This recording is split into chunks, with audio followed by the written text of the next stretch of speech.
네, 이번 보궐선거는 야권의 압승이었습니다. 오세훈 57.5%, 박영선 39.1%, 18%포인트 이상의 큰 차이였습니다.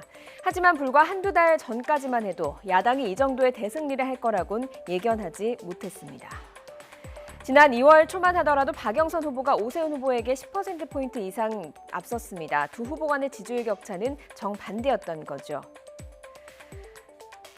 그런데 이 구도에 변화가 생긴 건 3월 초 터진 LH 직원의 땅 투기 의혹이었습니다. 집값 폭등에 이어서 공직자의 투기까지 부동산 민심은 요동쳤고요. 정부 여당 심판론이 선거 국면을 뒤덮었습니다. 이 시기 오세훈 후보가 국민의힘 최종 후보로 확정됐죠. 이후 범야권 단일화 논의까지 무르익으면서 오 후보의 지지율도 점차 상승세를 보였습니다. 선거를 보름 앞둔 시점에는 오세훈 후보가 박영선 후보를 멀찌감치 앞질러버립니다. 여기에 3월 말 김상조 청와대 정책실장의 전셋값 꼼수 인상 논란까지 터지면서 여론조사 공표 마지막 날 55.8대 32%, 두 후보 간의 격차는 현격한 차이로 벌어지게 됩니다.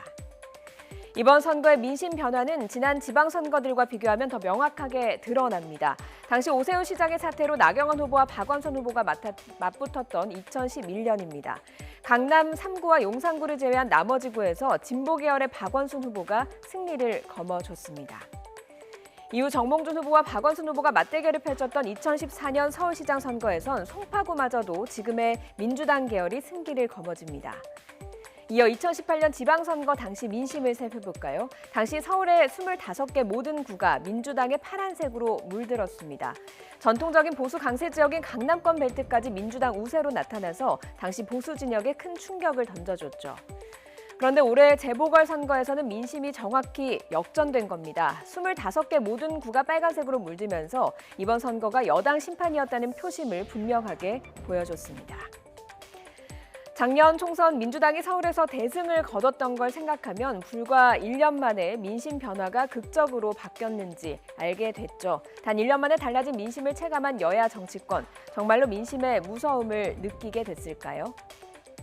그리고 대선과 지방선거 이제 1년 앞으로 다가왔습니다. 짧을 수 있지만 결코 짧지 않은 1년.